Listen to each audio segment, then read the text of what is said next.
According to the Secretary of State's office, there has been cases, what they're calling ticket splitting. For instance, more Georgians voted for Senator David Perdue than President Trump.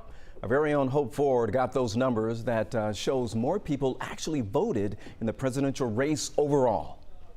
Political analysts Andra Gillespie and Mike Hassinger say they're not surprised by what the numbers show. It's not unusual for a good chunk of people to vote for president and not vote in any other race on the ballot. But in this case, because more people voted for Perdue than Trump, the numbers suggest some Georgia voters may not have selected a president at all. That does suggest that there were some people who perhaps skipped the presidential race and then voted Republican in the down ballot races. The exit data should paint a clearer picture of whether voters picked a Republican senator and a Democratic president, but as the runoff approaches on January 5th, will voters switch sides or remain loyal to their base? There's absolutely no way you vote Democrat in a general and then Republican in a runoff. The people who turn out to vote are going to be your highest propensity voters, your most sort of partisan voters, and so those aren't the types of people who are going to start splitting tickets or voting from people of the opposite party.